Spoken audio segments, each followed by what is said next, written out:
Recording in progress. Happy Friday and welcome to Lecture 5. Today we are going to be dealing with environment lighting. So we're going to be utilizing some of the tools that we used earlier. We've still got things like directional lights for sun. We've still got area lights, we've still got point lights, we've still got spotlights, but we're going to add in a couple of new things. One is going to be what's called a dome light. Dome light allows us to put in a high dynamic range image. We can use it not only for visible environment, but also for color, light, and reflections when we start adding in materials. So that's going to add a new dimension to our scene. And we're also going to be adding in what are called mesh lights for nighttime. Right, so these little guys right here, these are mesh lights.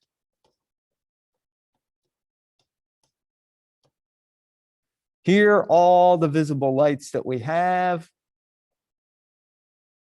Those are all mesh lights.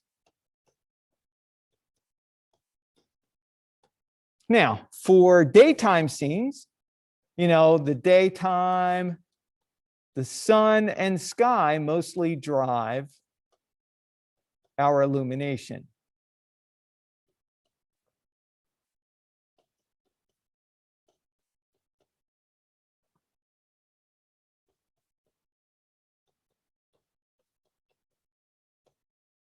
Okay, at night, we still got a little bit of sky, but it really doesn't provide much in the way of light, more in the way of, I would say, atmosphere. You can see it. You can, if you turn everything off, you still have a little bit of that light, but it doesn't really contribute to our illumination. The bulk of our illumination at night comes from artificial lights.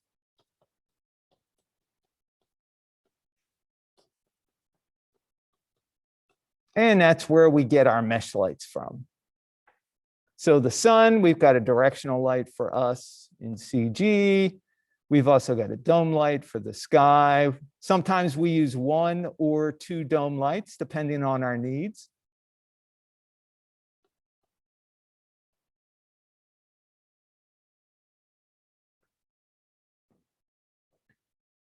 And then, that's pretty much what drives most of our illumination. Now, even during the day, if you're inside, chances are, if you don't have windows near you, you're still going to have some kind of artificial light in there. But for our environment today, we've got an environment that is near windows, so we have plenty of illumination in there. So we've got an exterior scene. Got 2 renders. You're going to do a distant shot, or sometimes called a long shot, and a close-up shot. We've also got an interior day. Again, another long shot and a close-up shot. And then to contrast that, we also have the nighttime versions. So we have an exterior nighttime. Most of the illumination is going to be artificial lights, and this is our Zen garden at Full Sail here, right behind building 4D. And then we have an interior. The interior, that is going to be driven, I would say 98% by the artificial lights that we have in our environment. So we have 2 downloads for you. One is the interior, one is the Zen garden, which is the exterior. And what you guys will do is you will pick one daytime, and your nighttime has to be the opposite environment of the day. So if you pick the exterior day, you have to do the interior night. If you choose interior day, you have to do exterior night. So opposite time of day, opposite environment. And then you guys will also get a chance to do a my comp. It's going to be an environment. You're going to find reference on the internet.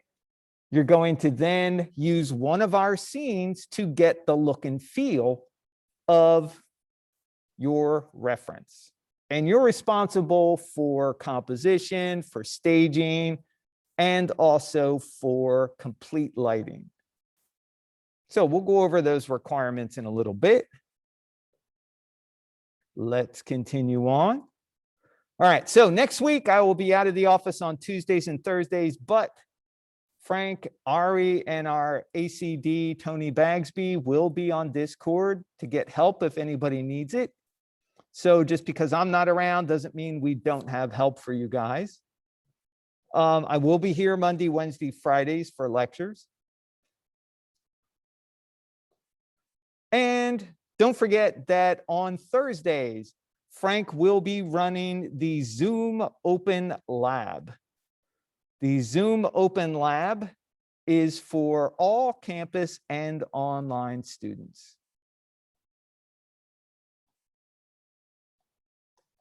You can just pop in there, share your screen. If there's a bunch of you there, you know, Frank can do demos to the entire group if needed, but it makes it a lot easier than trying to do it on Discord, where Discord you can screen share. It's great for a single person, but when you start to get more people, it doesn't really work all that well.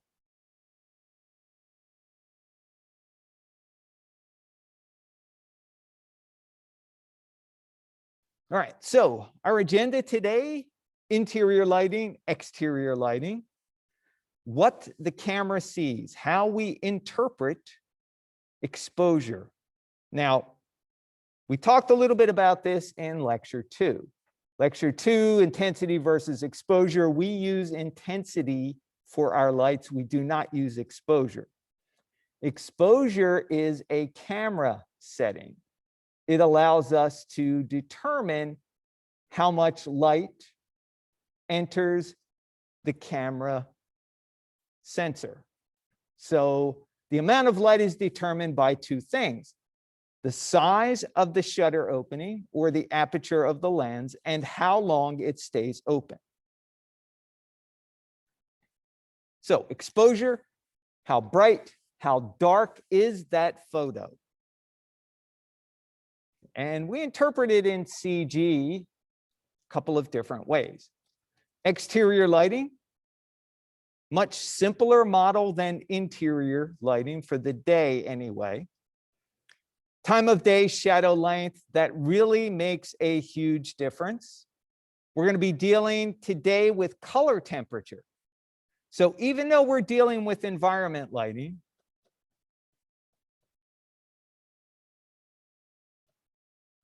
we're still dealing with the principles of light. So what's the first principle of light? I can't even number. There we go.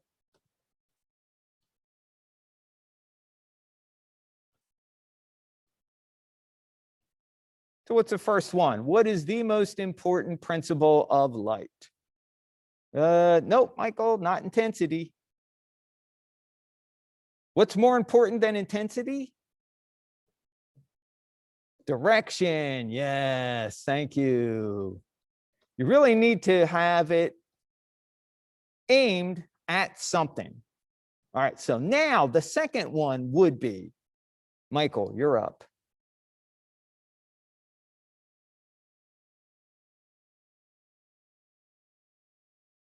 Yes, the second one is going to be intensity.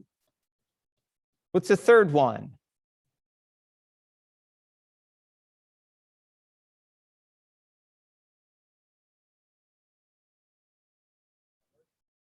Yep, color. Thank you. That was Jackson contributing from the gallery here at our completely packed lecture room. Color, and today we're going to be using what's called color temperature, not the color attribute where you drop in the color into the color chip. Color temperature behaves a lot like real world light. Has to do more with warm versus cool rather than actual color. And there's a bunch of things that contribute to making the color temperature of the light. And most of that is atmospheric. Now, the fourth one, this one is shadow quality.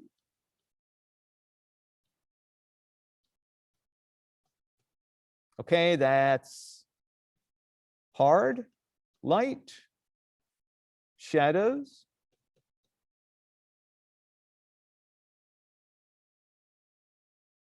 soft light, shadows.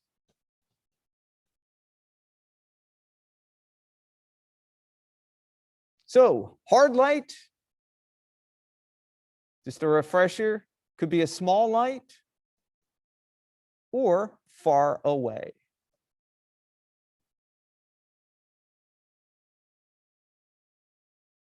Soft light could be a big light or close.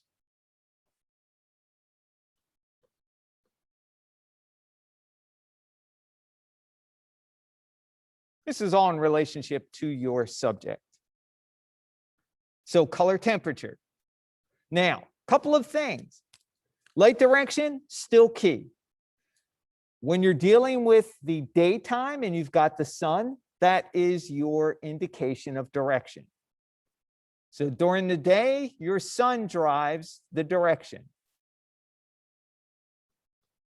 At night, the direction of your lights is going to be based on the position of your artificial lights, lights that were modeled, lamps, light bulbs in the ceiling, computer screens, TVs, in our case here on campus. We've got recessed lights in the ceiling. We've got lights that basically they're LED strips that run the whole width of the room, and they put light up at the ceiling. We've also got a projector projecting onto the board, or actually onto the screen, and that also provides us with some light. All of those things are fixed by physical objects.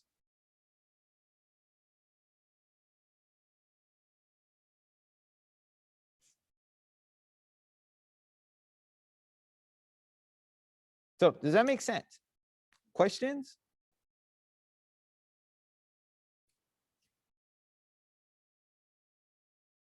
Okay, Nicholas is good.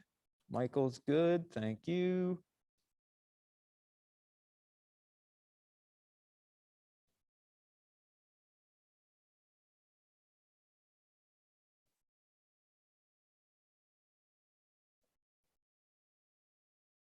All right, so light intensity, we're still dealing with that. How bright is the sun? How bright are your lights in the interior? Color temperature, the sun, is it warm light? Is it mostly cool light? Like noontime is mostly cool. In the morning, it's a little, in the afternoons, it can get very warm and almost orangey, or sometimes they call it golden hour, early in the morning or late in the afternoon. And then shadow quality, that's going to be based on your interior lights. Are they small? Are they far away? Or is it going to be based on the sun? Where is it in the sky? Is it straight up ahead? Well, your shadows are going to be tucked underneath the subject. They're going to be very hard. When the sun kind of either rises or sets in the sky, it's not directly overhead, the shadows are a little bit longer and a little bit softer. So we're going to be dealing with all of these tools right here. And we've also got something that we call portal lights, which are used with dome lights.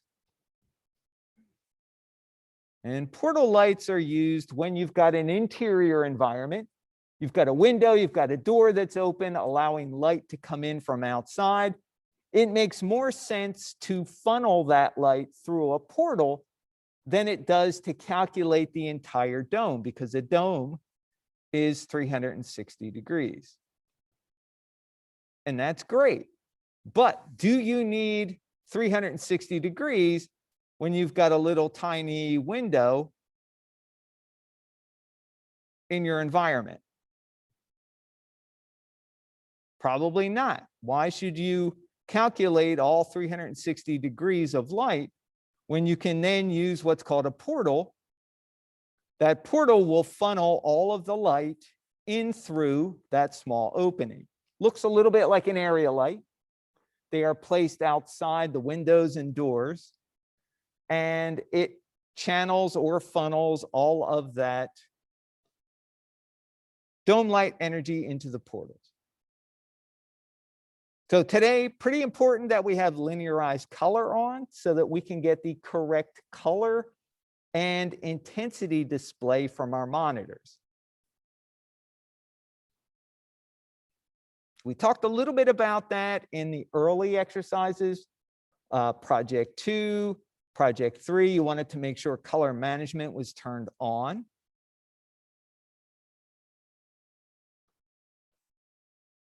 Okay. So let's jump in and talk a little bit about interior lighting, exposure. How much light does the camera see? All right, so I've got two different examples here. So this first side over here,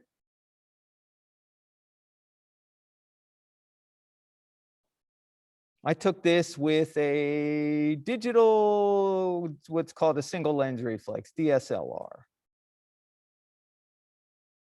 You know, it's not completely professional. It's, you know, kind of consumer grade, semi-professional, I don't know. But it's got all the bells and whistles. It's got pretty decent resolution.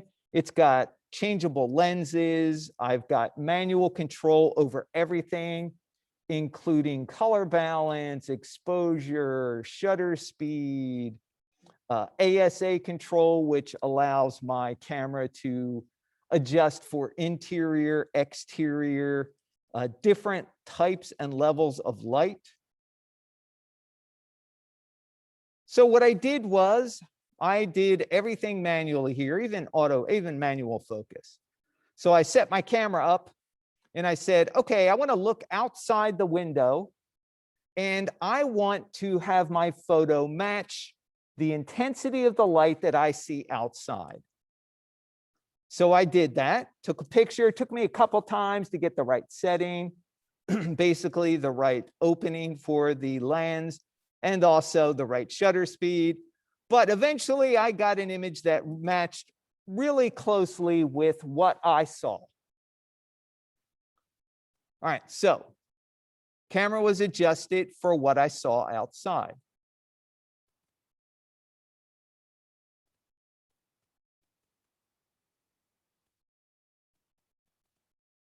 Didn't care what it looked like in the room.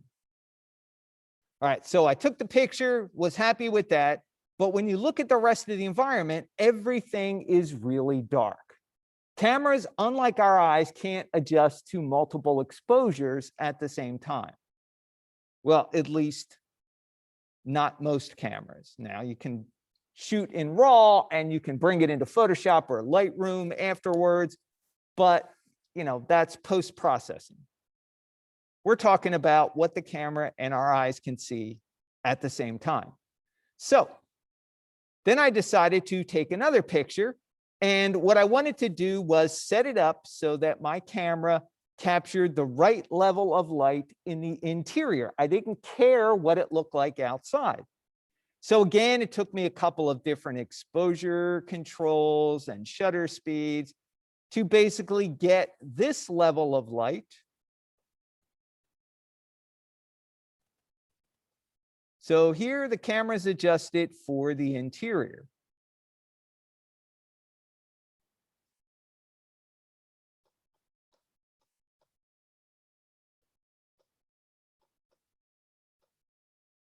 All right, didn't care what it looked like outside.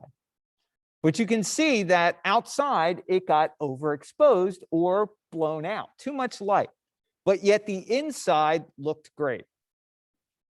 Now, our eyes, when we look back and forth between these two areas, our eyes can see this and it can see this. Our eyes adjust instantaneously to different levels of exposure.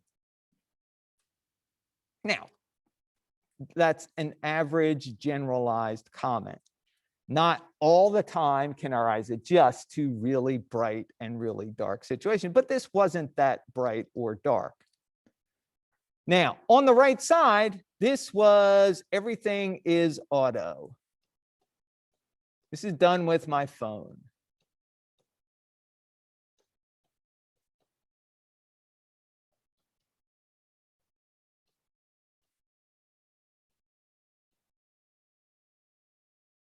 All right, so sitting at Denny's, I just decided to let my phone camera get set up for the interior lighting. And you can see it's a bright day outside, but they always have lights on because they have tinted windows and the environment inside grabs some light from the outside. But they have overhead lights on the table, so there's not too much shadow, so you can see what you're eating, whether that's good or bad or not. I don't know. All right, so here, camera was adjusted for the interior.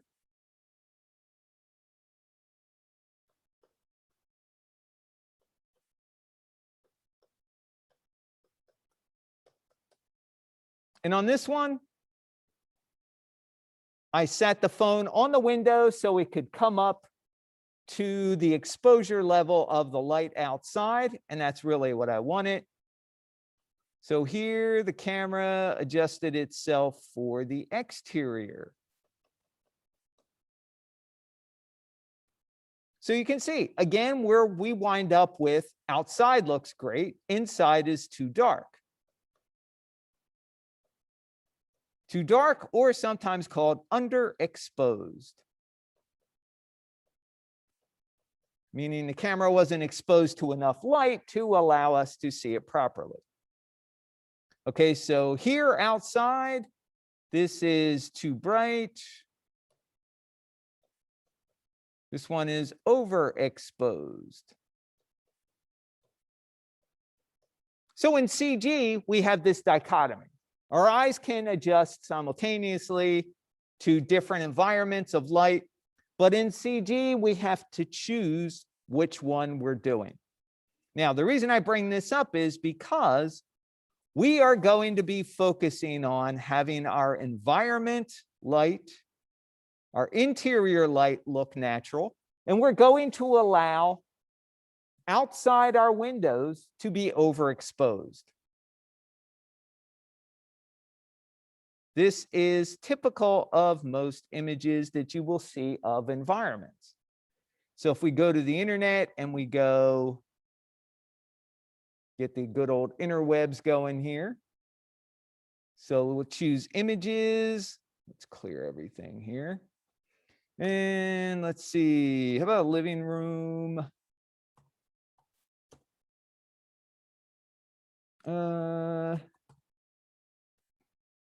Daytime. Let's see what we get with that. All right, so you can pretty much look at almost any one of these images and you can see the outside is going to be super bright, if not completely blown out. That's because, again, the camera is set up so it looks good inside. We allow the outside to get overexposed. Now, depending on what you're doing, like if you're a professional photographer and you're going to take pictures of an inside environment, you flip on the lights also. So not only do you use the intensity of light from the outside, but you turn on interior lights so that you can show every aspect of the environment. So that is what our mission is today. Today, we're going to use our reference. We're going to use our dome lights to match the intensity outside. And for an interior, here's the way it works for dome lights. Interior day.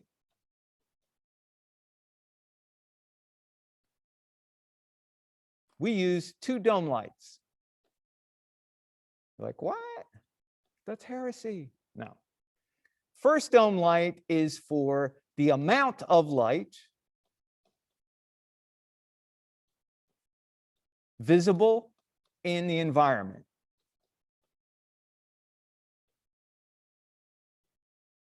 We don't care what it looks like outside the window. In fact, this dome light has no image in it at all.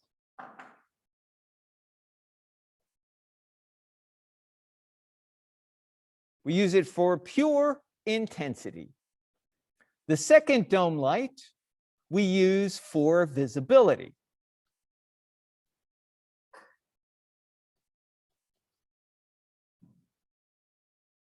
Visibility, how bright the image looks to us.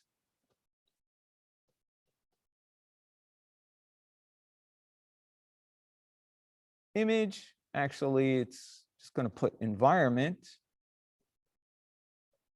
How bright it appears to the camera.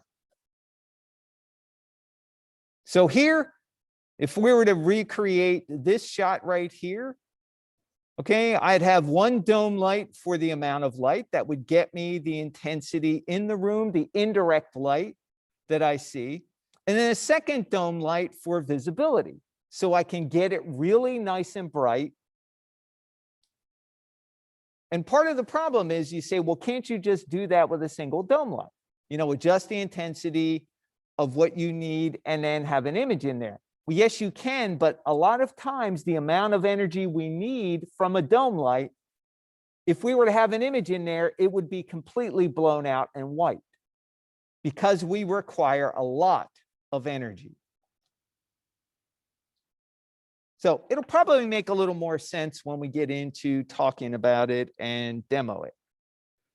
But this is kind of the things I want you to think about. Now, if we're doing an outdoor environment, we only need one dome light. Because we have no portals, we have no walls, we have no windows for light to get through. We are outside. We are surrounded by sky and sun. All right, hope that makes sense. Anybody have any questions so far?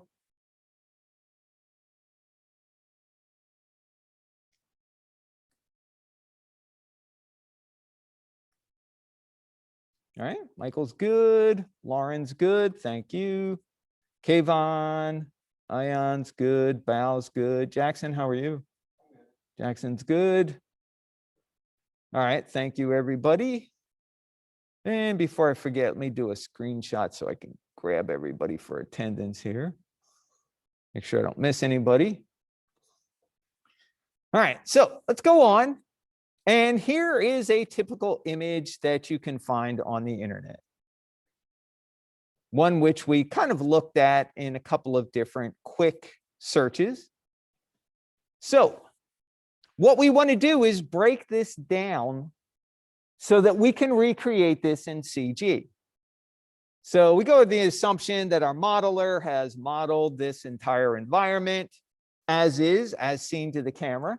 And our job is to light it. And then eventually we would add materials and then textures. You know, not everything needs a texture. Textures are basically patterns when you got more than one color, like the little pictures on the wall here. They would be a texture. The ceiling, the wood, that would be a texture. The floor, possibly, probably need a better close-up shot of that to see what it is. Possibly some of the fabric on the chairs. The walls, not necessarily. The walls are a solid color. But there's always exceptions to everything. And that's when we get into multiple maps, when we start talking about texturing in Lecture 8. But for this, let's break down level of importance for what we have. So the first thing we have is we've got sunlight.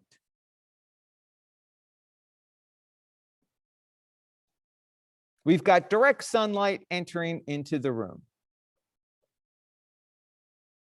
Okay, so that sunlight comes in. For that, we would use a directional light. Now, we also have coming in through our windows some indirect light, meaning when the sun's rays don't hit everything. And remember, the sun's rays are parallel. So when they come in through the window, they don't scatter all over the room. They come in directionally, they hit objects, and then they scatter all over the room. But we've also got sky. Outside of our environment, we have sun, sky, hitting trees, grass, ground, buildings, vehicles, people. All of that light bouncing around all over the place makes its way through the windows. So that would be our dome light. That dome light would provide illumination, indirect light, and also color and visible environment information. Visible environment, color in our lighting. So in CG, that's what we would use. Now, for this environment, we've got a dome light outside, which would basically surround the entire environment 360 degrees. Now, the issue is, what happens to all of the light from the dome light that doesn't make it in through a window? Well, it's got to bounce around outside. It might hit something else. It might eventually work its way in. That is pretty inefficient. So we use portal lights with interior environments. So a portal light automatically gets attached to a dome light, and portal lights look a lot like area lights. So let's make those orange. So what we do is we put our portal lights outside, right over our windows, and we can have as many portal lights as we need, because it's a lot more efficient to have a bunch of small portal lights than it is to calculate one big giant dome light.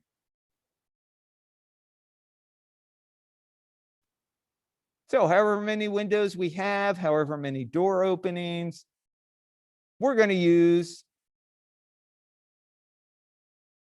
basically a portal light. Now the question is, usually, so couldn't you just make like one big giant portal light and put it against the wall? Well, the answer is yes, you could do that, but here's the problem. When you have a big light,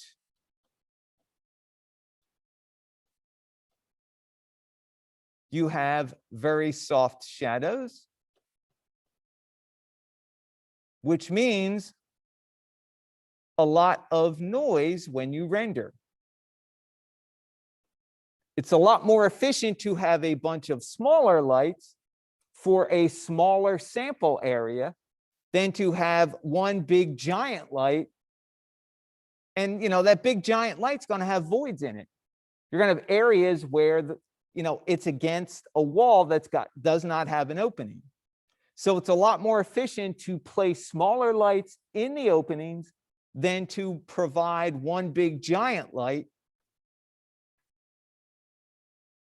and try to just get away with that. So you make the portals for the size and the shape that you need. You're trying to be as efficient as possible and not waste any sampling or render time. Right? Does that kind of make sense?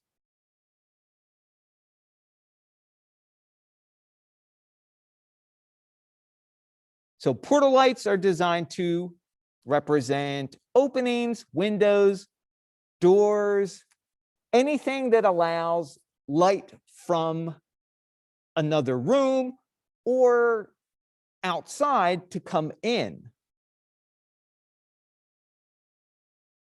Now, in addition to that, you might say, great, we're done, right? Not necessarily.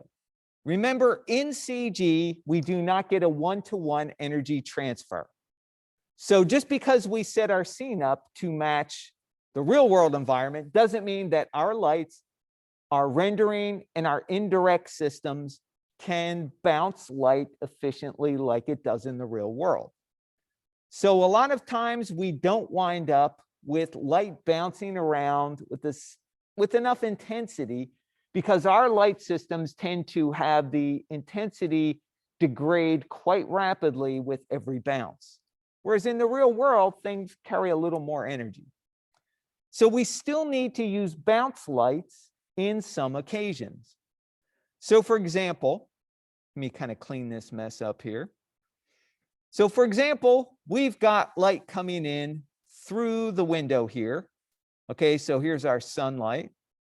It's hitting the door with so much energy, it completely blows out or overexposes that portion of the door that's hit with direct sun. Right, so that bounces off of the door with as much energy as one of our CG lights, hits the wall, and then from the wall, it bounces on the floor. It might bounce off the door again, bounce off the ceiling. It just starts bouncing around the environment. Well, we might get a lot of energy hitting the door, but we might not get that much energy where it hits the door, bounces to the wall, and blows the wall out.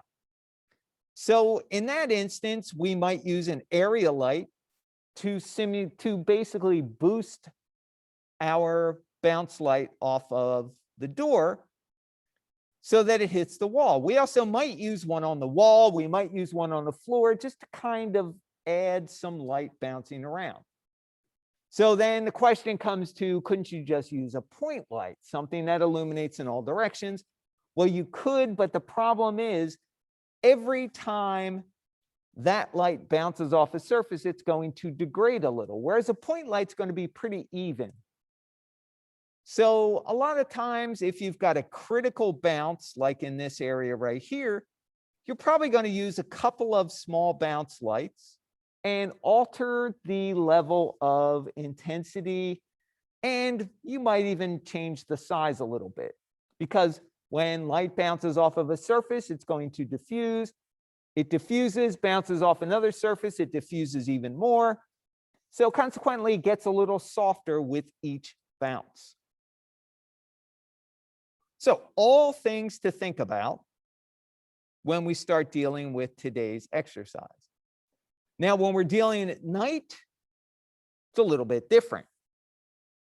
We're dealing with virtually no light information coming from the outside. Does not really play an important role. You might get some dim light coming through windows, but really not enough to keep you from stepping on the dog or the cat or stubbing your toe. Most of the time, I can attest to that part. So usually what we do is we use a dome light. We'll use portals just to be efficient so we don't get noise even though it's low level. We use dome light, single dome light, whereas in this instance, we would use a double dome light. We would use one dome light for the intensity, how much indirect light we see in here, and another one for the visibility of our environment so we can control how bright that image looks to the camera. And then, of course, we use our portals for the non-visible light because we want to really make that efficient. Now, here, we use a single dome light because we're not interested in that much intensity. All of our lighting comes from artificial or basically, man-made lights.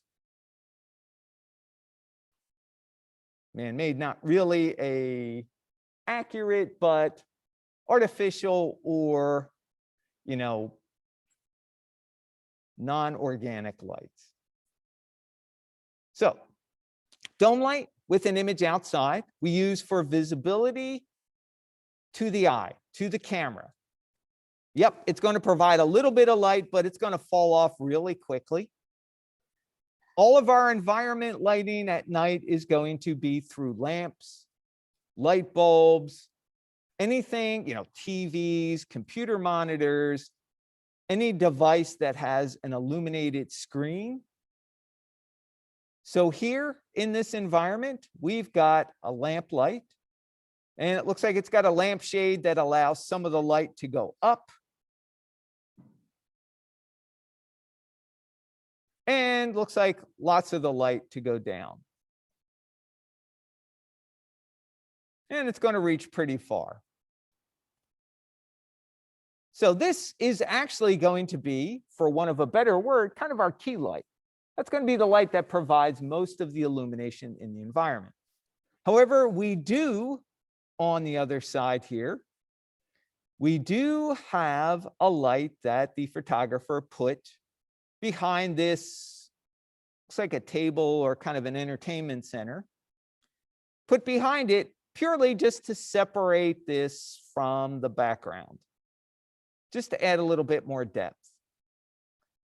So it looks kind of like a bare light bulb is in there, and probably a lamp they stuck on the ground, took off the lampshade, but that's pretty much it. Lamps, bulbs, all are great uses for mesh lights. Now, this goes under the assumption that your scene was modeled accurately. Being modeled accurately means that all the lamps were modeled. You have bulbs inside the lamps because it's the bulb that we make into a mesh light and not the lamp itself. We don't want the lampshade to light up. We want what's inside the lampshade to light up.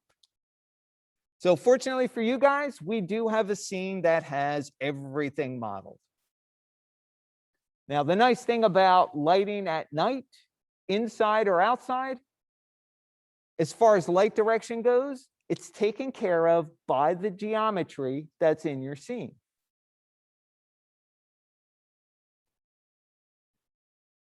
So again, takeaway, dome light doesn't provide as much intensity. There's no sun at night. All of our light comes from artificial lights, street lights, lamp lights, table lights, flashlights, candle lights, usually candlelight, meaning a lot of candles that you see now are LED candles because they're pretty efficient. They don't add any heat. All right, so now we get into talking about exterior light and paying attention to shadows. So I've got two pictures here I took. First one here down at the bottom, this is in the Zen garden here at Full Sail. And for those of you who haven't been to Full Sail yet, it is behind building 4D.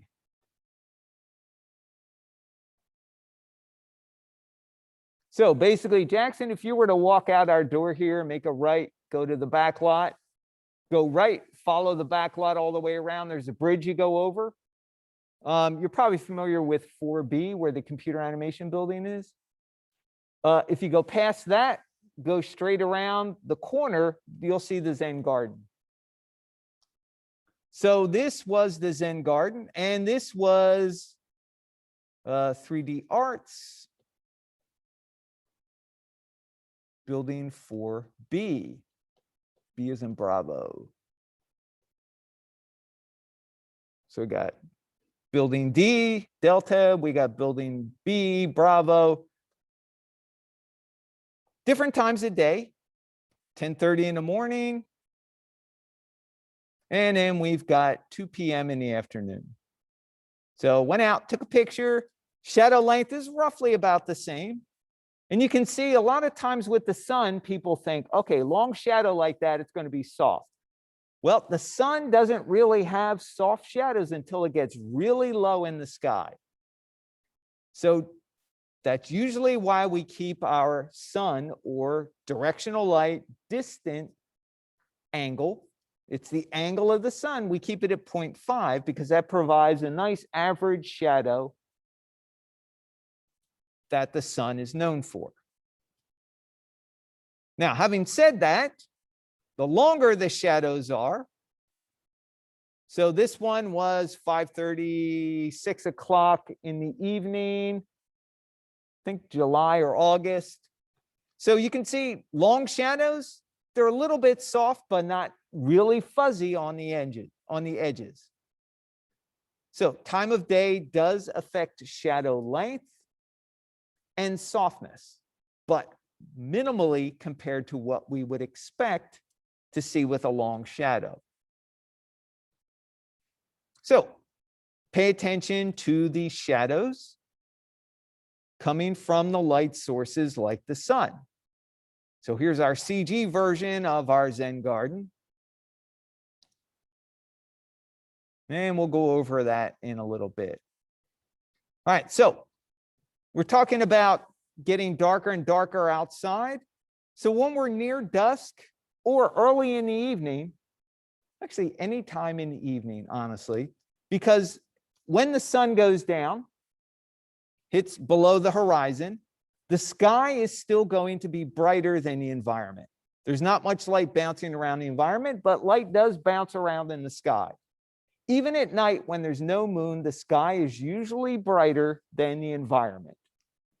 There's not much light in the environment to bounce around, so consequently, everything is thrown into silhouette or relief. So you can see here, we've got a lot of silhouette, very little direct light, or even indirect light in the environment. Consequently, we see a lot of, well, what we would consider to be called backlight.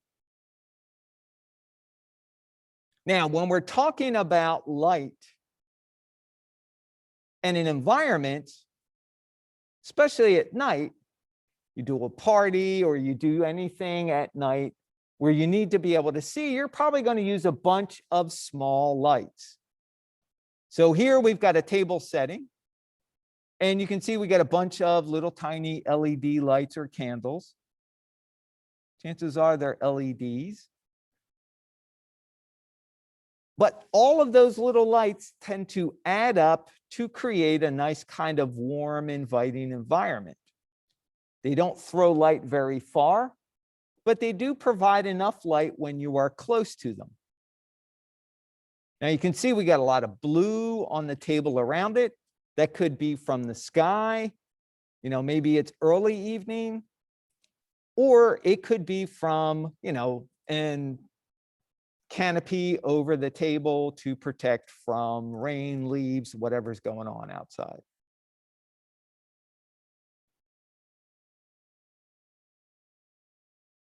All right, so color temperature. If you read nothing in Jeremy Burns' book, Digital Lighting and Rendering, read chapter 8, The Art and Science of Color. It is a must for artists because he goes into the whole color theory and how it relates to CG, which is really important for us. And he also has a table of common color temperatures and how they match real-world light sources. So first off, let's talk a little bit about how light is measured. We measure it in degrees temperature. That's why it's called color temperature. And they're measured in K or Kelvin. Anybody want to know? Anybody know anything about Kelvin or why it's named after him? So back in high school, yep. Since then, it has faded into oblivion. And it's still there. You just got to find the right access point, the right file.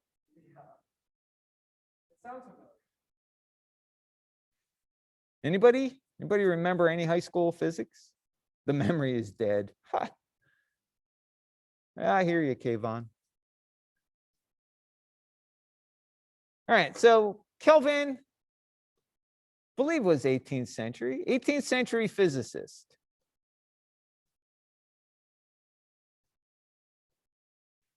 All right, so he found that when he heated blocks of carbon, they glowed different colors at different temperatures. So he took note of the different colors, the different temperatures. He found as the temperature increased, the color of the block of carbon got, well, to us, it would look cooler. It would go more towards blue. The cooler the block of carbon was, the warmer the color looked. Kind of counterintuitive to the way we think of warm and cool. But warm and cool is pretty much artistic verbiage. And, Kelvin was just going by what it looked like as he did it. So Jeremy Byrne put together a whole table here of what the different temperatures are and how they correspond to various light sources. So the most common ones that you will find is this one right here.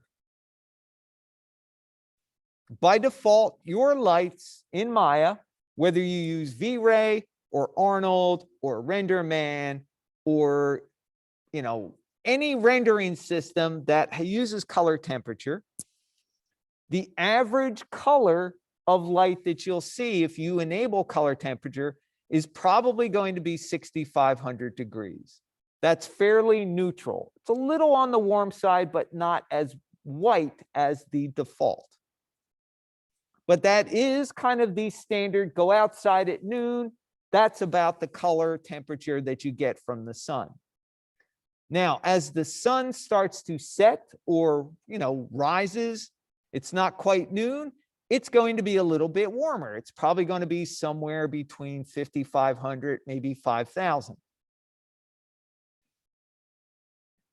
As we start getting into artificial lights, well, think about this. You guys go out to buy light bulbs at a big box store or Publix or wherever you buy light bulbs. Look on the side of the light bulb case and you will see lumens, how bright it is, and color temperature. Most lights that you buy, if they say bright white, they are probably somewhere between 4,000, maybe 5,000 Kelvin. That would be what the color temperature of that bulb is. Not really super bright, although you can buy them that way, but they usually cost a little more money. Anytime you've got a light that says it's accurate for color temperature, you're going to pay more money. It's just the way it is. Especially photographers pay a lot of money for color balanced lights because they ensure that every single light bulb matches every other light bulb. But you look at a light bulb, it says warm. Well, that's usually somewhere between 3,800 and maybe 3,000. So the lower the color temperature, the warmer the light looks. The higher the color temperature, the cooler it's going to look. So this is a really good chart to use. Download it, table 8.1. It's in chapter 8. I've got a link. It'll take you right to it inside the O'Reilly books online. All right, any questions so far? Good, okay. Jackson's good. Javier's good. Michael's good. Nicholas is good. Yangi, any questions? Will?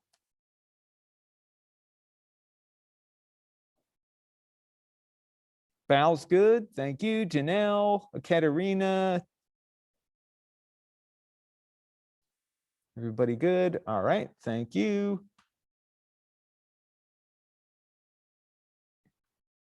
So let's talk a little bit about dome lights and portal lights. So dome lights, using this button right here, will create a giant sphere. That sphere is meant to look infinitely large. We can plug an image into it.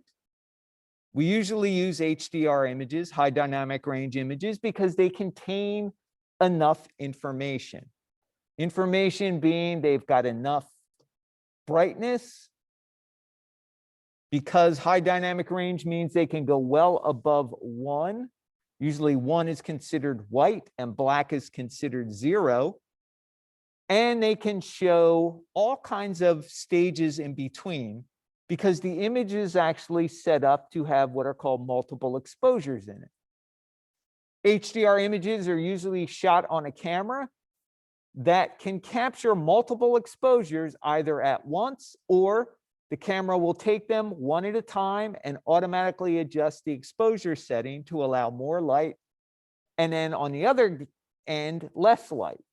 So that you get a full range of the image's possibilities using a camera that's meant to save it in what's called the raw format. And then you take it in and you take all those different layers, put them together in Photoshop or some other program, and you've got yourself a high dynamic range image. Now, since this is meant to look like it is infinitely far away, scaling, translation are ignored. The only thing is rotation. So we can rotate our light in our environment and make it look like we want. Now, when we use interior environments, we use portals with dome lights.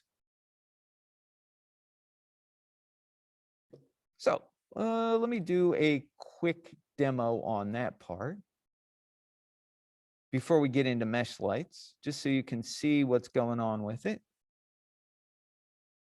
So we'll fire up Maya, give it a chance to start up.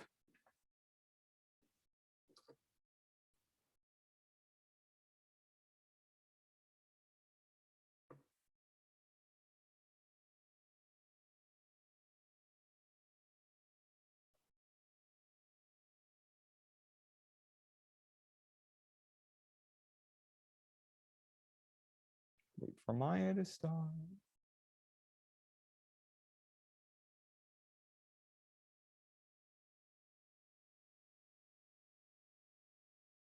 Okay, looks like RenderMan's loaded. Good, and Arnold's loaded. All right, so,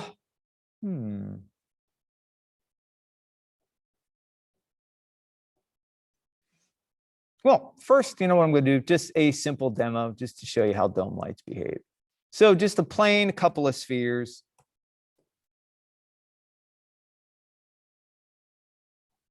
And then we'll actually get into throwing it into an actual environment with a building. So let's translate that up 1 unit. Let's duplicate it.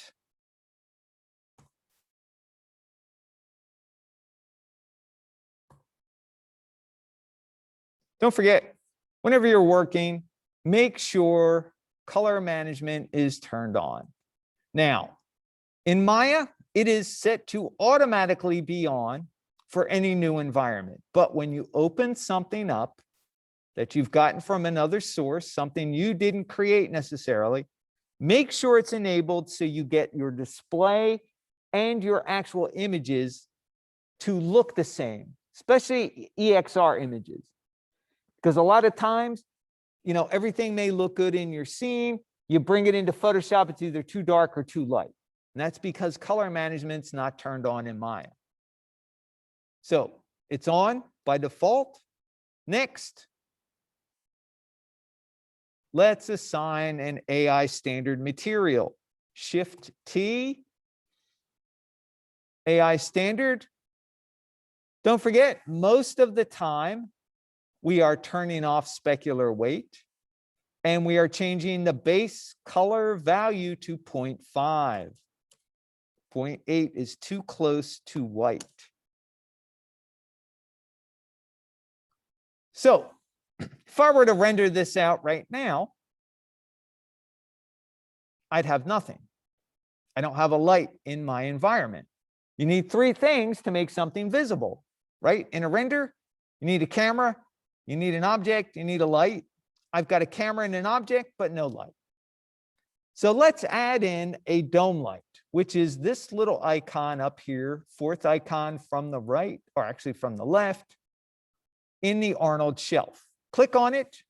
It will automatically drop a dome light in that is really, really big. So if I zoom out,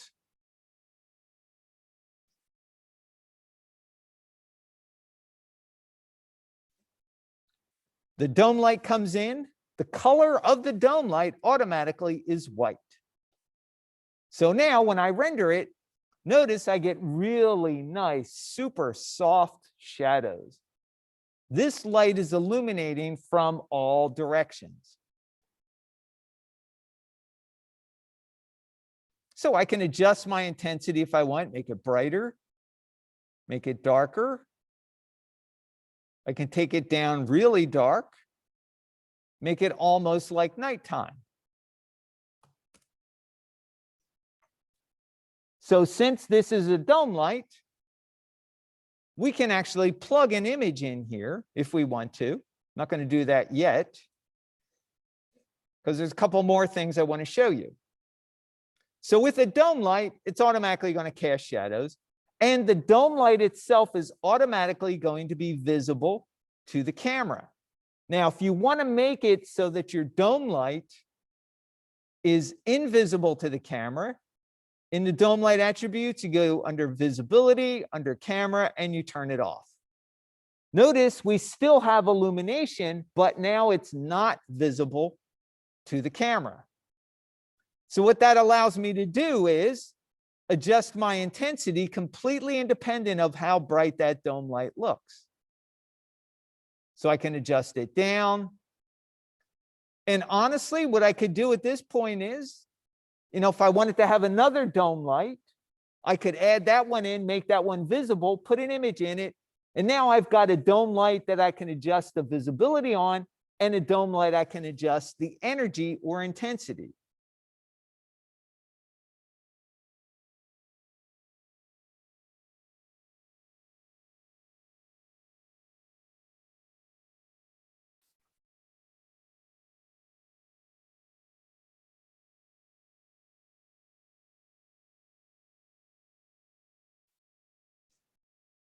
So dome lights, actually very, very simple.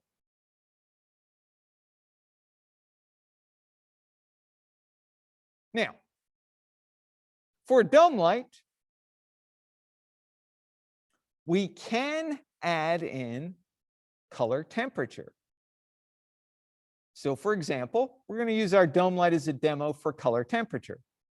So in the top portion of the dome light attributes, there is a little switch that says use color temperature. So let me turn that off. Let me render this and save this. Let's turn on color temperature and compare the two. So notice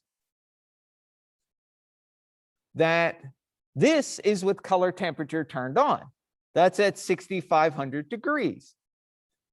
That is a little bit warmer than color temperature turned off. Hopefully, even you guys in Zoom can see that.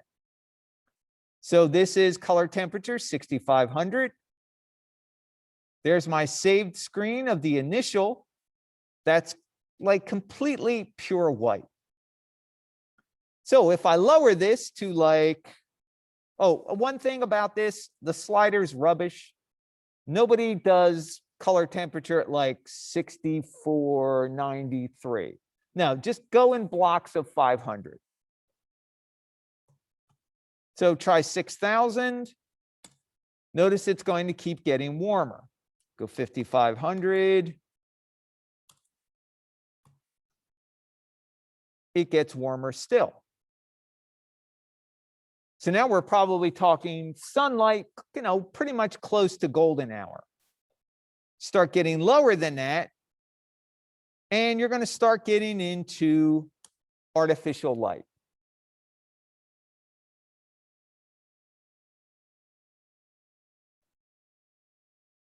So the lower we go, the warmer it's going to get. So like 2,500, we're getting around the match flame.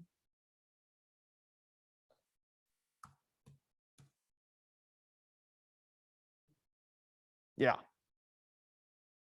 So let's go back to our 6,500. If I start going up, say to, let's go 8,000. It's going to start to cool off.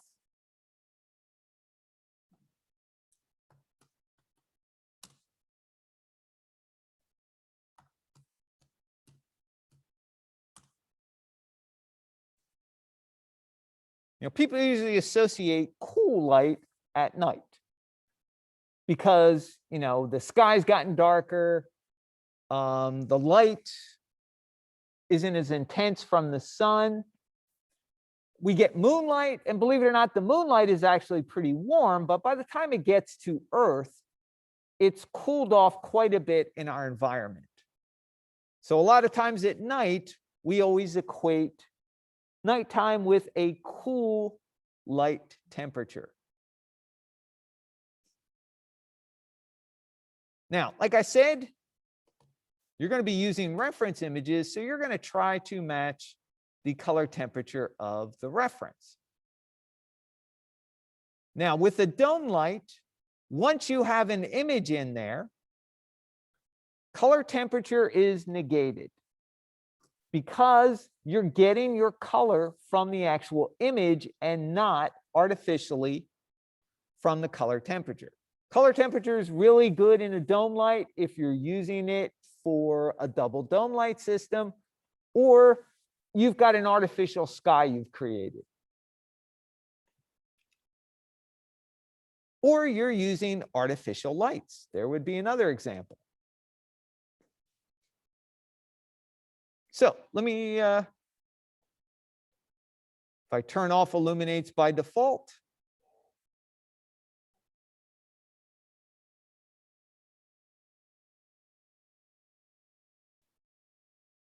so whenever you don't get anything that looks right, close, open, re-render. There we go.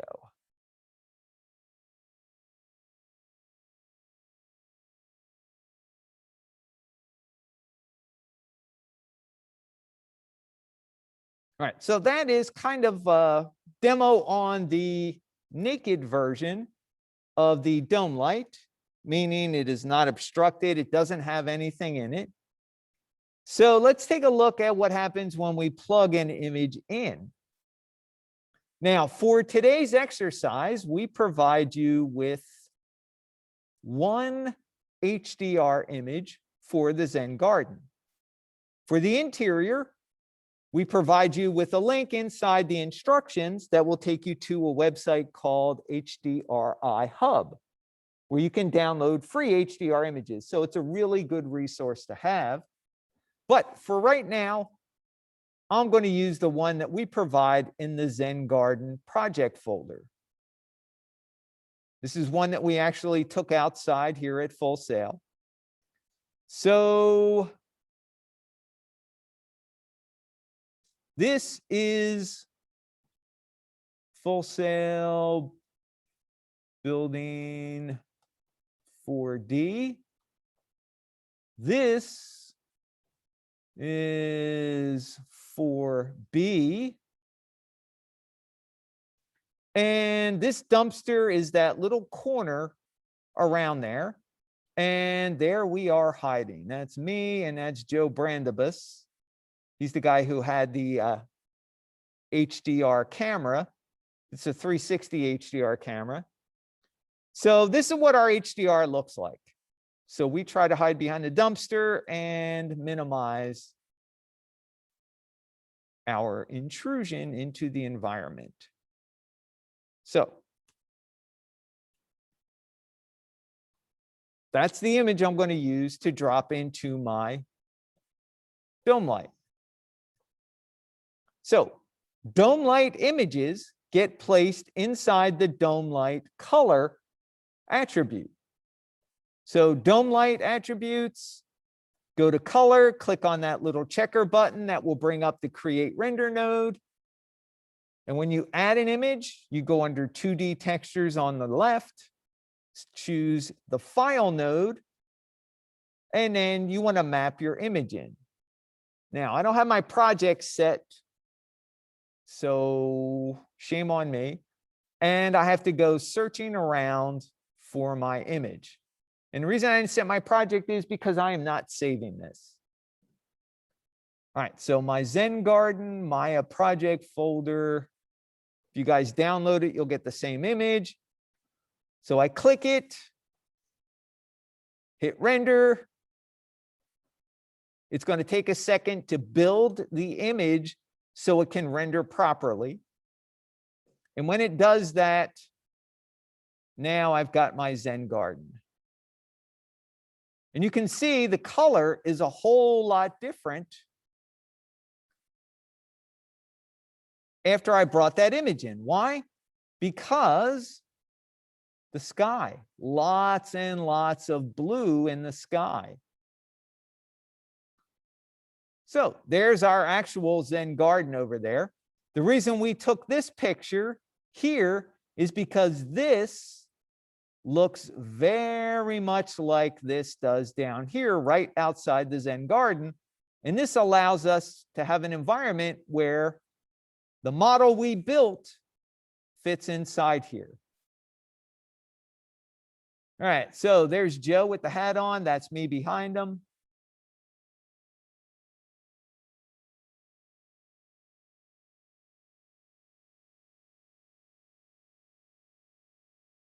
Now, I can still change intensity here. So let me select my dome light. I can still make it brighter. Notice as I make it brighter, what does it do to the actual image?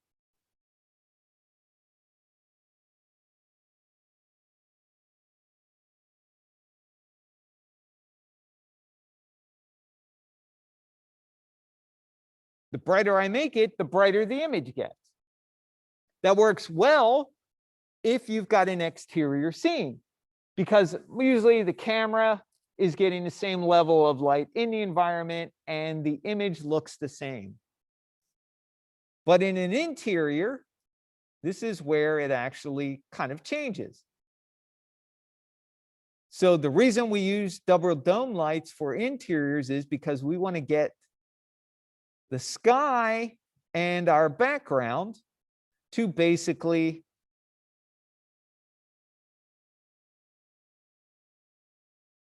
be one and the same. We want them to look natural. So right now, if I'm looking at my image in the viewport and I'm looking at my image inside my render is really bright. So that means, if I want my sky to be less cyan and more deeper blue, I got to lower the intensity. If I lower the intensity, that also makes my scene respond or my geometry a little bit darker.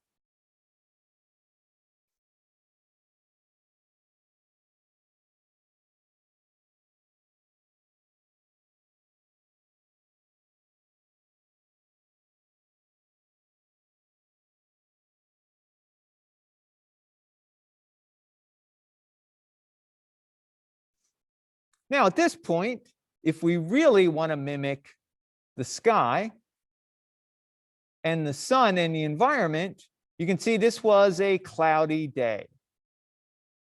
Sun was stuck behind the clouds. So this is also a good environment for us to use, because if we add a directional light, sunlight in here, it's going to respond basically any way we want, because you can see in our environment, we really don't have any shadows that are super visible. So now if I want to do sunlight, I add in a directional light. Let's pull that up out of the ground. Let's rotate it. Remember, directional light, everything's about rotation. Now, you'll see my default sun is not really super bright compared to my environment. So don't forget, this is where you need to increase the energy of your sun to match your reference.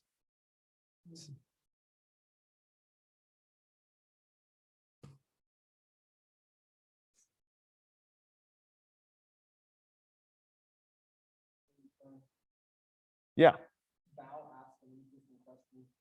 What happens if a non-360 picture is in there? Will it still render? That's a good question, Val. This is actually not a 360 picture. It is sort of like a panoramic, and it's stitched when it's put into the dome light. Now, you can't use JPEGs or anything other than HDR because they don't provide true light information or color information. They look really terrible.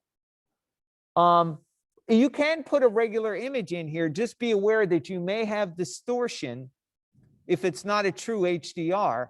You may have distortion or a seam somewhere where the two parts of the sky line up. Well, yeah, only in HDR, and only in HDR that is designed to be used in a dome also.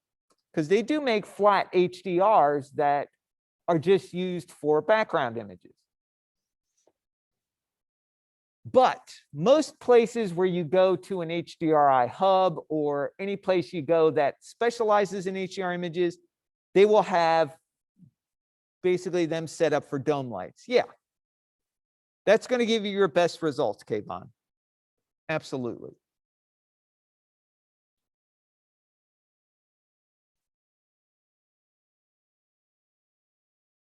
So would it be possible for us to take out our own pictures and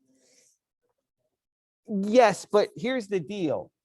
Unless you have a camera, if you use your phone, modern phones, I'd say in the last 8 years, all have HDR capability. The problem is the format of most phones is JPEGs. Now, Apple's got their own little proprietary, I forget what it's called, their own format. It's slightly better than a JPEG, but it's not an HDR. So what you're doing is you are getting multiple JPEGs that are being layered together. Now, that will probably do the job okay, but put it up against a professionally done image, it won't hold up. But theoretically, yes, you could make your own images. Now, here's the downside. When you do HDR, the auto function in most phones, you click on it, it's going to take at least 3 images, and it's going to take them at different exposures automatically. But the problem is, unless you hold that camera super still, if you're doing it handheld, you're going to see movement between the images. You know, just the fact that you breathe or muscle spaz. You know, if you're going to do it on your own, get a tripod. Put it down and actually don't touch it. If you can, set it off remotely. You know, if you got another device, you can set it off. If you've got a camera, you can set it to go off in like 5 seconds. Most phones, though, now will have an auto feature where you can set the shutter to go off in 5 seconds once you step away from it. And they will do it automatically in sequence. But some people don't have that function and do it handheld, so it's tough. You can just don't breathe. Yeah, I've tried that, Val, and believe it or not, the fact that you think you're absolutely still, you still see a little bit of movement when those images are layered together. It almost looks like motion blur. Yeah, and it's hard to keep your hands still. Yeah, I mean, just hold your breath, Val, and take a look at your hands as you hold your breath. Just hold your breath, Al. Don't breathe. Yeah, don't breathe. Don't breathe. Don't move. You'll be surprised at how much your hands do move. So, tripod. Yeah, depending on how you are, you might shake more. That's absolutely right. All right, so good point. Thank you for bringing that up. All right, so this is basically HDR plugged into a dome light. Everything is fading. Breathe, Val, breathe.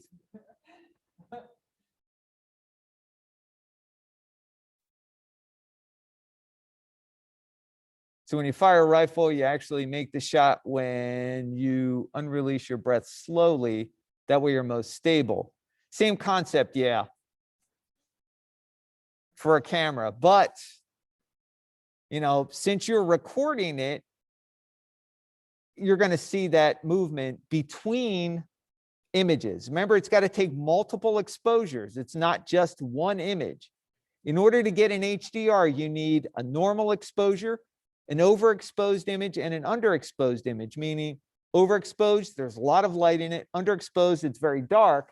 Those three are put together to make an HDR so you can dial in. So for example, with my HDR image here, I can make it look like night.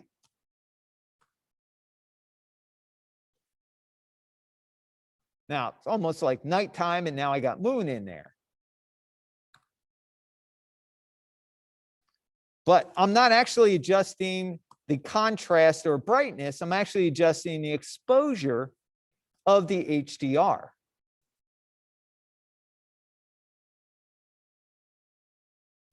So now if I'm actually trying to make this look like nighttime, let's go down here, make it dark. So now it looks like I've got moon, or I've got some artificial light source. So down here, let's dial this back a little. Make that kind of moony. Let's go down under Arnold. Let's turn on color temperature. And let's cool it off a little bit.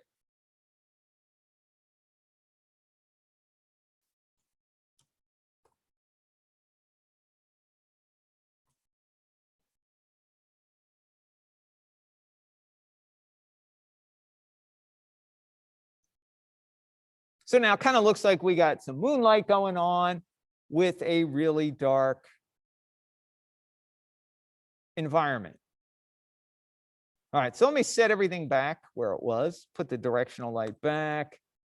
Let's turn on color temperature. Let's make it like daytime.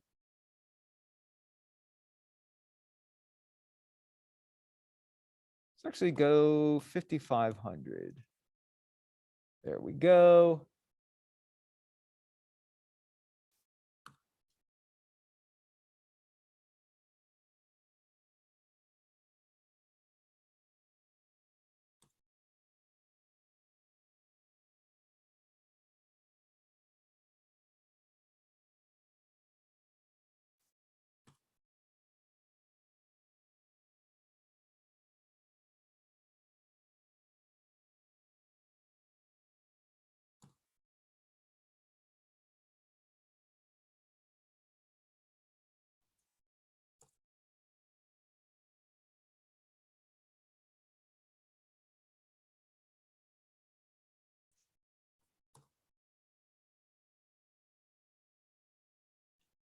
All right, so I've got this set up. I'm actually going to hide the sun for a second here. It's going to be a little weird. But what I want to show is what happens when you've got an image and you try to use color temperature. So let me stop this. Turn on color temperature.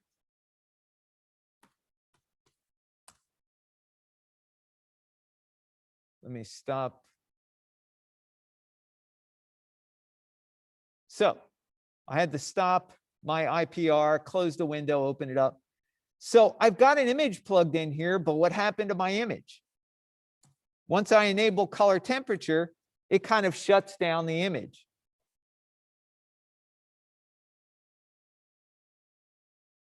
So bottom line, can't have color temperature in a dome light with an image in it. The color comes from the image itself. Does that make sense?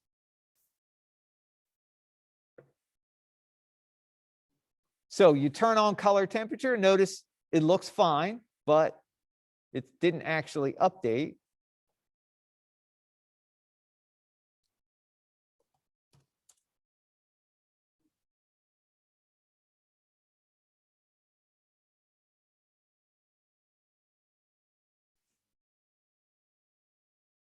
So you can use color temperature in the sun, in any other lights, but with an HDR image plugged into a dome, you can't use color temperature. All right, so let me set this up. I'm going to get rid of that scene. And let's talk a little bit about, well, I probably could have used that same scene for mesh lights, but what I'm going to do is set my project in Maya to the interior scene that we have for you guys. So let me give you a little bit of background behind the exercises today. So I went out and took a bunch of photo reference, and Frank, our lab instructor, is an excellent modeler. So Frank modeled the environment for me. So here are some photos that I took of the Zen garden. And actually my office is back here in this building. So this is the actual long shot that we use for our composition. This is the actual photo of the Zen garden. And I gave Frank a couple of images, different places. In fact, there's the door to my office. We're right next to the nice new building. Got a ratty old building, but it's still home. All right, this is building 4B. The reason I have this is because these lights are all around the buildings in full sail outside. This is what's going to provide most of the light for the nighttime version of the Zen garden. And then here is a nighttime panoramic that we took of the Zen garden at night. So the reason we give you this, it's a little distorted because we had a 360 panoramic camera that we thought was really cool. But when you took pictures, they were okay. They weren't that great. But the reason I like to show this, that light right there is that. That provides most of the illumination. You can see we've got a bunch of little bulbs like around the trees at night. On some of the buildings, we got some low-level lights. So you can kind of get an idea of where we got the idea or where I took the nighttime lighting that you guys will work with today. So for the Zen garden, we provide you obviously with a Maya project folder. We give you the Zen garden HDR. We've got a template for you. There's the daytime version. There's also the nighttime version in there. And here's your photo reference. We provide these so you guys later on, Project 5 will become Project 6. Project 6 will become Project 7. So today we're lighting the environment. We're going to start materials on Monday. We're going to start adding materials in the environment. That'll be Project 6. And then when we get to Lecture 8 on next Friday, that's going to be, we're going to start texturing. That will be Project 7. So Project 5 becomes Project 6.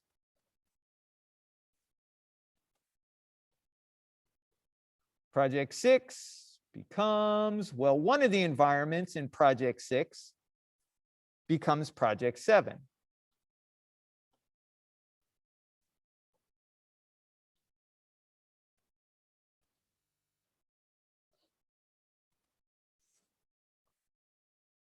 Now, today for Project 5, you will be doing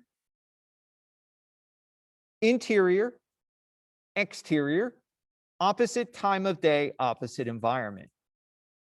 So if you choose to do the Zen garden during the day, you need to do the interior at night. If you choose to do the interior during the day, you need to do the Zen garden at night. All right, so I was back here kind of going over reference images for you, just so you can get an idea of where we came up with this. And anybody who comes to Full Sail, feel free to go back behind building 4D, Delta, and take a look at the Zen garden for yourself, because it's always good. The reason we chose to do this was because students could then go to the actual environment, see what it looked like, and then work on it. Take your own reference images, take your own textures if you want to. If you've got a good enough camera, you can certainly do that.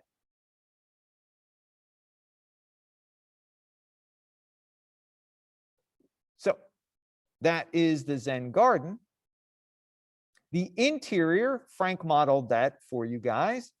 And Frank also modeled the interior environment that we have set up, which is kind of set up like an IKEA house. It's got a lot of IKEA furniture modeled in it. Frank had the initial reference image. He modeled pretty much all the assets from it. It is a full environment, meaning it has a living room, it's got a kitchen, it's got a foyer, a little library. It's almost like an apartment, a ground floor apartment. And it's got, well, 2 actual rooms and a 3rd foyer area. So it's pretty big. Everything's modeled in it. So there's plenty of possibilities for using that for a composition of your own. All right, so the interior. This is what I'm going to basically show you right now as far as mesh lights. Yeah, that's what I'm going to use this for, mesh lights. Mesh lights and also portal lights, so we can see why we need to use portals. All right, so for this kind of opens a can of worms, but that's okay. Yummy worms.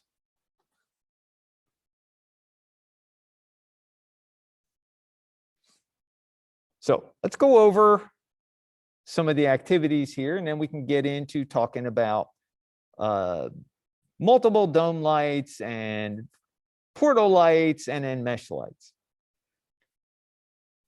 All right, so we went over a lot of this stuff. There's a lot of reference here for you to read. Like I said, Art and Science of Color. Here's your color temperature chart. We have some LED color temperature bulbs. There's the standard surface for Arnold, which we'll get into next lecture. So for this, you will assign an AI standard to all objects in the scene. You're going to change the diffuse color and value to the settings in the appropriate dock. Verify color management's turned on.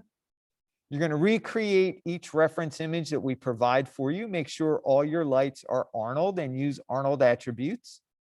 You're going to be bringing your reference images in with IPR to kind of compare your light versus the reference. Now, like I said, you will choose one daytime environment. So choose one.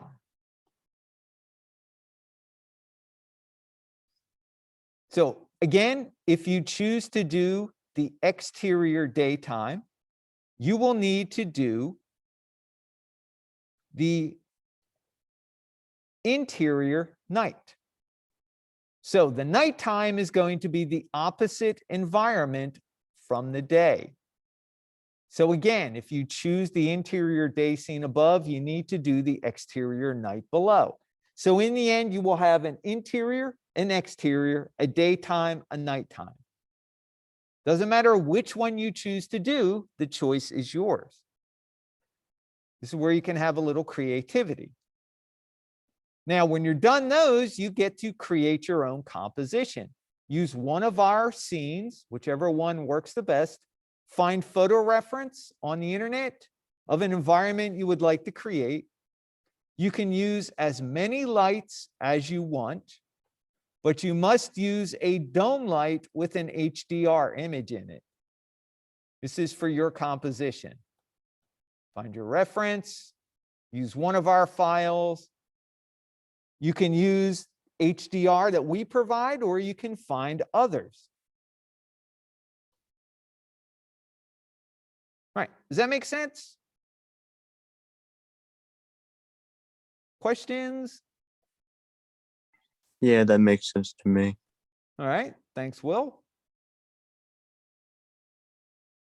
Anybody else? All good. Nicholas is good. Thank you. Yangi's good. Lauren's good. Kayvon's good. Okay, awesome. So Here are some examples of student work. And you'll notice that we give you the reference for the distant shot and the close-up. And you'll notice the geometry for the close-up shot in the Zen garden is not visible in the long shot.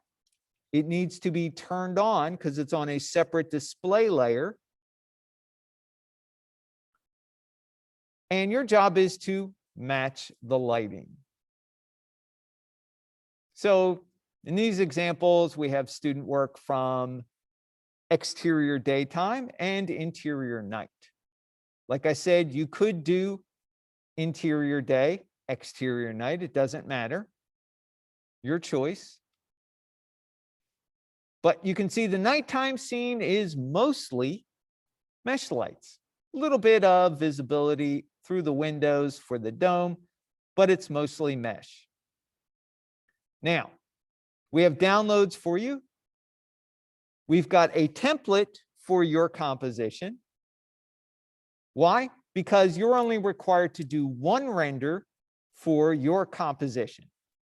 For the interior and exterior, notice you're going to have a long shot and a close-up both. Once you light, you're going to light initially for the long shot, but basically that will allow you to basically just change cameras, and the lighting should be done for the close-up. If you light correctly for the long shot, the close-up is the same lighting. Nothing will change. So, got the interior download, you've got the My Comp template, and then you've got the Zen garden. Now, instructions for each, just like when we had the animation rendering, I had an instruction doc. I have the same kind of deal for the environment. So if you choose to do the interior day, you will go by the instructions on this doc right here. And for the interior day, we provide you with a link to HDRI Hub. This is the actual link to the image itself. Now, personally, I advise you, later, I don't want to subscribe. I advise you to basically right-click here and open in a new tab, because then you can keep your instructions, get your HDRI Hub image. So you go here and basically you download the free parking lot. So let's do that. Downloads pretty quick here at Full Sail. We have pretty good bandwidth. So inside this folder, you get another folder and you get some URLs and all that stuff. Read the README doc. Your actual images are inside the subfolder. And notice you've got a bunch of JPEGs. Anytime you see JPEGs, throw them out. They're useless. And also throw out this thing called IBL. I believe that works with 3D Studio Max, but does not work with Maya. So get rid of JPEGs, get rid of IBLs. You're left with two HDRs. Which one do you use? Well, one of them is blurry and is only 298 kilobytes. And it is a 512 by 256. The other one is 41 megabytes, and it's a 5K image. It's 5120 by 2560.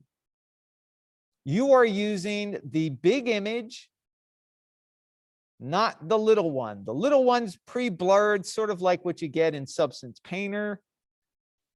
Not usable for high quality images. Get rid of that. This is the image you use and place into your interior project folder. So let me go back to, there's my interior right here. Goes into your Maya project folder under source images. Let me get rid of those. Those are last month's. You just take it, drop it in here. So now there's your parking lot HDR image for the interior day. It's nice. We're not worried about the parking lot. We're just worried about the skyline, which works really well for where we're at.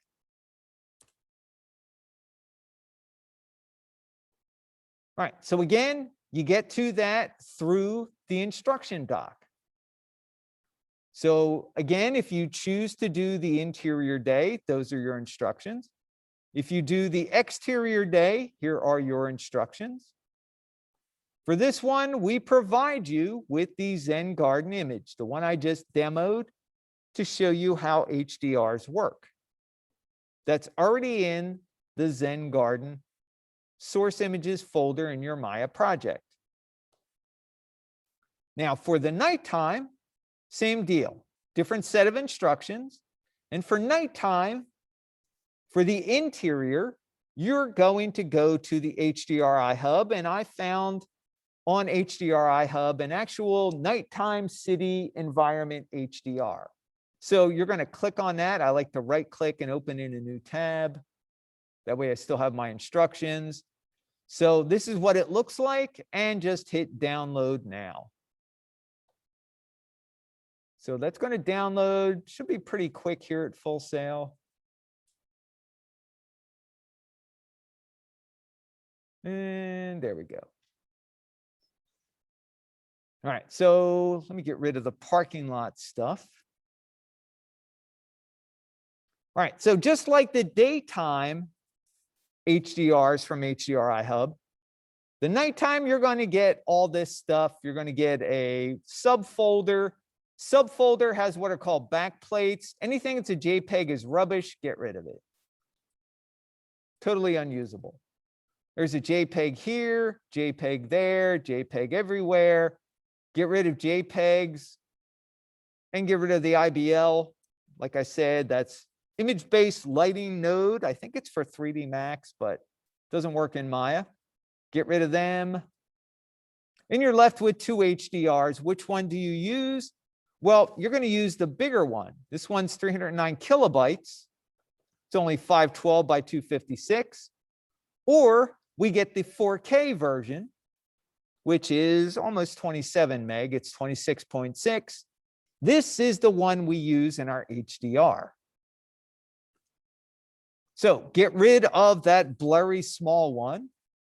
And this HDR gets popped into our source images folder. So the interior Maya project folder, there's your scene file, day or night. Here is your source images. I'm going to drop my nighttime in there. So now I can work on either one and get the job done. Get rid of all that stuff.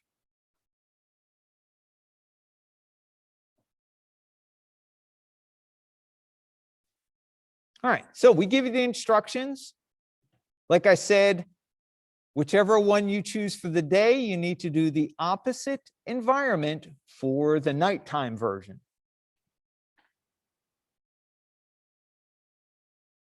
All right, so I'm going to try to get this done before we head out on break.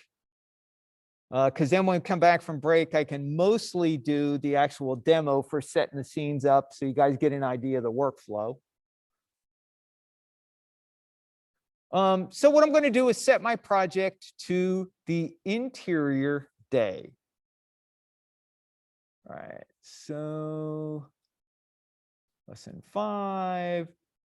Let's see, oh, interior, there's my Maya project folder. Let's set. Let's go file open. Notice it says day, night. That's because it's the same environment, whether you choose to do the daytime version or the nighttime version. Error reading, don't worry about it. Let it go. Let's go into perspective so you can get an idea of the environment. So here's our living room area right here. Got a desk area, kind of a living room, study, work area. We got a full kitchen. which we don't actually use the kitchen in this exercise, but it does make for a really nice environment if you're doing a MyComp thing here. Frank modeled almost everything in here from scratch. So some of the things we imported from other scenes, but Frank did most of the heavy work doing all this. So again, kind of IKEA furniture deal here. All right, so we have a render cam. Actually, we have two render cams for the interior. You've got a long shot, which is the living room. That's the one you like. And then we've got a close-up of our desk area.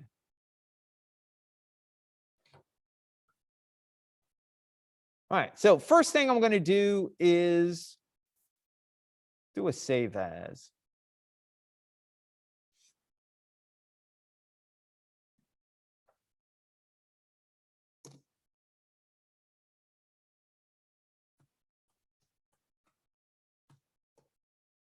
This way, if anything goes south, I still have my original. All right, good. So again, something you want to double check. Let's go to perspective. Oh, I am in perspective. Okay, good. So notice you can see inside, but you can't see out. Single-sided just to make it easier to play around with. So here's our cameras. There's the long shot camera. There's the close-up camera.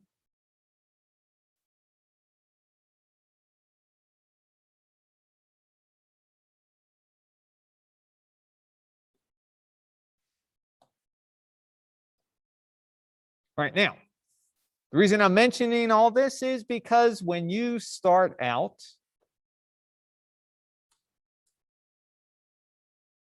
you are going to work with the instructions in the doc. So for this, whether I do daytime or nighttime, the instructions for the beginning part are going to be the same. All right, so here's the daytime lighting. And here's the nighttime lighting for the same scene. You'll see we assign an AI standard surface with the base weight at 1. Base color value, note the difference. We're not doing 0.5, we're now doing 0.18 because we're going to be throwing a lot of energy at this and make your specular weight 0. So it's the same instructions for day or night. So let's do that. I'm going to go into my outliner, select the apartment, and I've got some additional geometry set up here. I'm going to go to wireframe. Some additional geometry set up here because we imported some stuff from other scenes. So you want to select all the geometry and assign an AI standard surface. Turn off specular weight. Base weights at 1. Base color. This is going to be 0.18. It's going to look pretty dark, but we're going to be throwing a lot of energy at it. So now all objects have the same material on them. Good.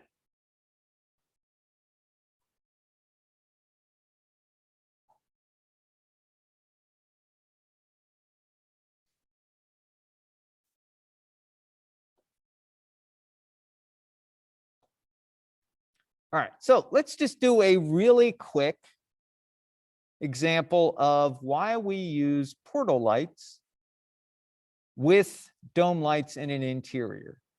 So first thing I'm going to do is create a big giant dome light. Now I'm not going to add an image to it because I really don't need to add an image to kind of show this. So default intensity is 1.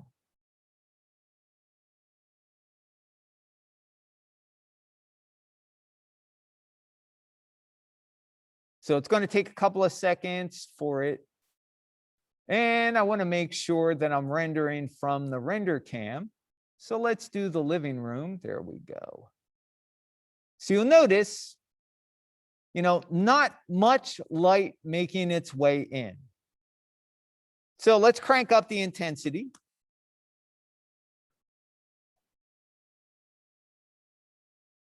Let's crank it up a little more.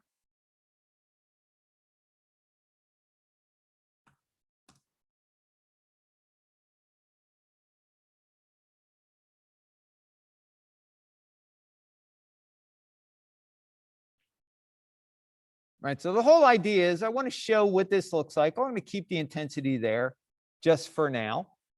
So let's save this image. The reason I want to save it is I want to show the same render after I add portal lights. So take a look at the level of noise. I haven't done anything to my sampling. Take a look at the level of noise here. And then let's make portal lights and see if that level has gotten any better. So now, in order to make portal lights, the first thing you have to do is make sure you select the dome light. This way, when you make portals, it knows what to attach to. All right, so in our environment here, I've got two windows outside. I've got a door opening. I've got a window in the door. And I've also got a window in the kitchen.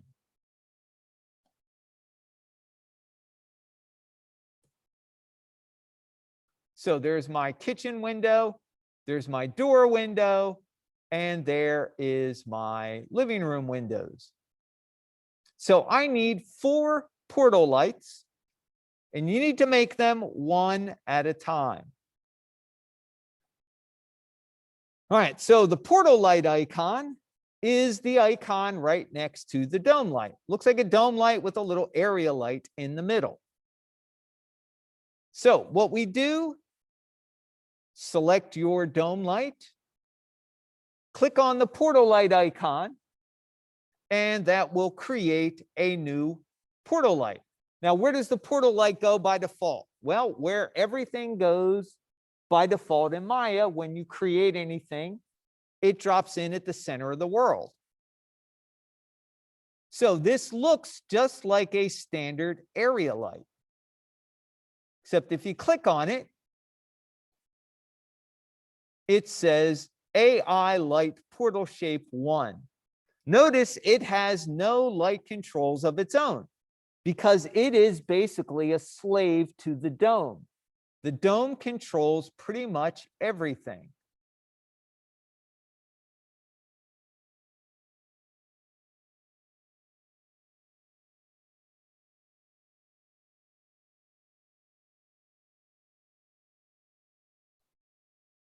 There's really nothing here for you to do with anything. It's all controlled by the dome. So now let's take this. We're going to move it outside. And what I want to do is make sure that I line it up where the window is and scale it so it covers the window.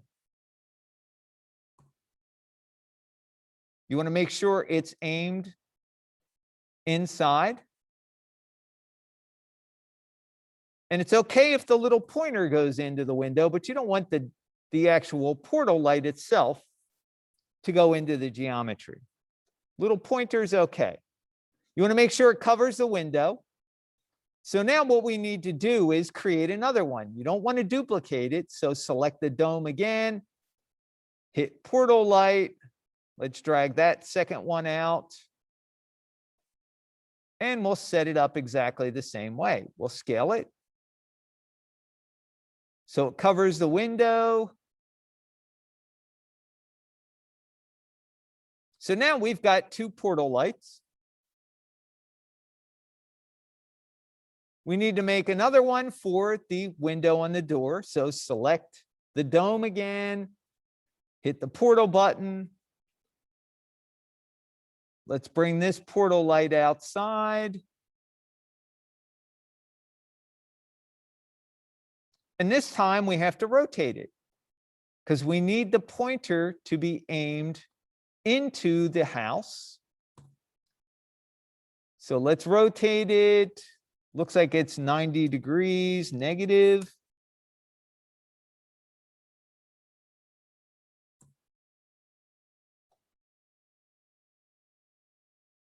Let's scale it.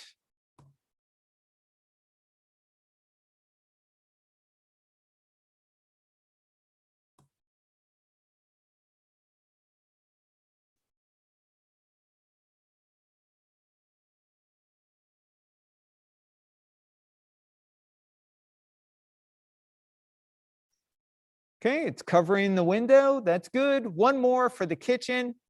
Now you say, okay, do I really need to do the kitchen? It's not really that visible. Yes, but it will provide illumination from behind the camera. Let's scale that down a little.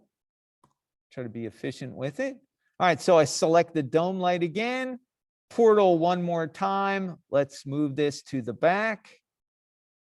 This needs to be rotated 180 degrees. Why? Because it's actually pointing away from the window. So let's rotate that.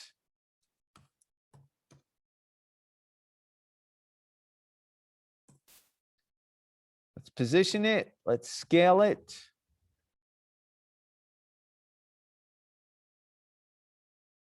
And let's move it in a little bit. All right, so now I've got my 4 portals in here. Let's save that so far. Let's go into the render cam.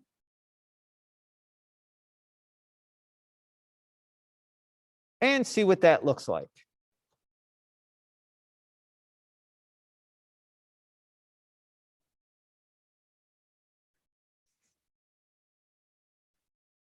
All right.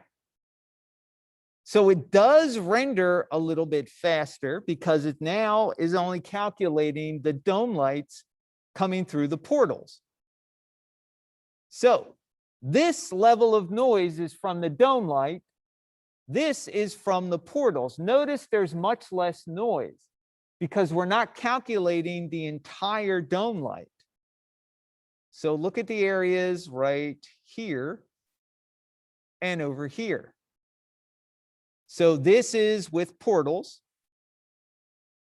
This is dome light only. So you can see the look is the same. We're still getting the same thing because the portals are displaying whatever the dome light's got in it. In this case, it's just a white dome light. It's displaying that, but with much less noise. So this is why we use portal lights in an interior. It's much more efficient. Does that make sense?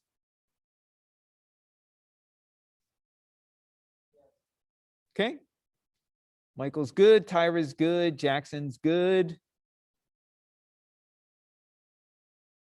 Now, for an exterior scene, it doesn't matter. It's basically a naked dome light. You're in an open environment, so you need light coming in from everywhere. But in an interior, you want to channel that dome light information into the openings. So now this gives me the flexibility also to turn off the visibility of that dome light. So for example, let's select the dome, and this is what my outliner looks like now. Dome with 4 portals. So let me select the dome, go into the attributes. I can turn visibility off here.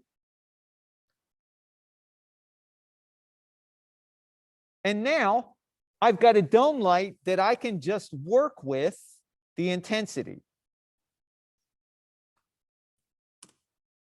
So now I can make it look like it's daytime inside. And I add another dome light for just the image so I can control how bright that image is. So using 2 dome lights in an interior gives you total control over the amount of light that's used by the portal and the dome, and a separate dome light with an image so you can control how bright that image needs to look to the camera. All right, now, let me take my dome, let me make my dome light visible again. And let's knock the intensity way down in our dome light. Oh, let's go let's go even more. Let's pretend it's really nighttime. So you'll notice at night, that dome light's not going to provide a whole lot of illumination. And this is where we use mesh lights. Now, I think what we'll do is we'll take a break here. When we come back, I'll demo the mesh lights, and then we'll get into actually demoing setup for the exercises today. Because this is a pretty good place to stop, because once I get started in here, it kind of snowballs. So we're going to pause talking about mesh lights till we get back. Anybody have any questions before we go on break? Let me get a screenshot of attendance here. All right. Excellent. Thanks for hanging in there with me, guys. Well, you know what? I'm going to leave that. Actually, no, I have to quit out of Maya, unfortunately, or else I won't be able to render out lecture. But that's okay. I'm going to save my scene. Let's save the scene. Da, da, da, da, da. There we go. All right. So before you go, what time is it? It is 9:07. So let's call it 9:10. We'll come back at 9:30.